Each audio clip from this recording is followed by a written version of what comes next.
صباح الورد، عاملين ايه؟ معاكم كابتن دينا، وهنتكلم النهارده على المرايات في العربيه.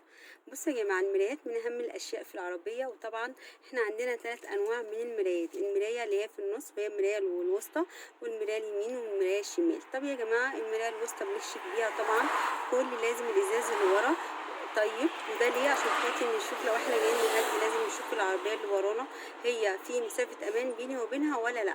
دي اول حاجه. تاني حاجه، طبعا لو عايزين نرجع لورا، اهم مرايه عندنا لو انت راجعه مستقيمه هي المرايه الوسطى. اما المرايتين الجانبيتين يا جماعه فدي بتورينا يمنا وشمالنا بس اللي ورانا. تمام؟ دي بنظبطها ازاي؟ احنا بنقول 25% للعربيه و75% للشارع. طيب ده نعمله ازاي يا جماعه؟ ده نعمله ان احنا نشوف اوكرتين الباب مع بقيه الشارع اللي ورا. تمام؟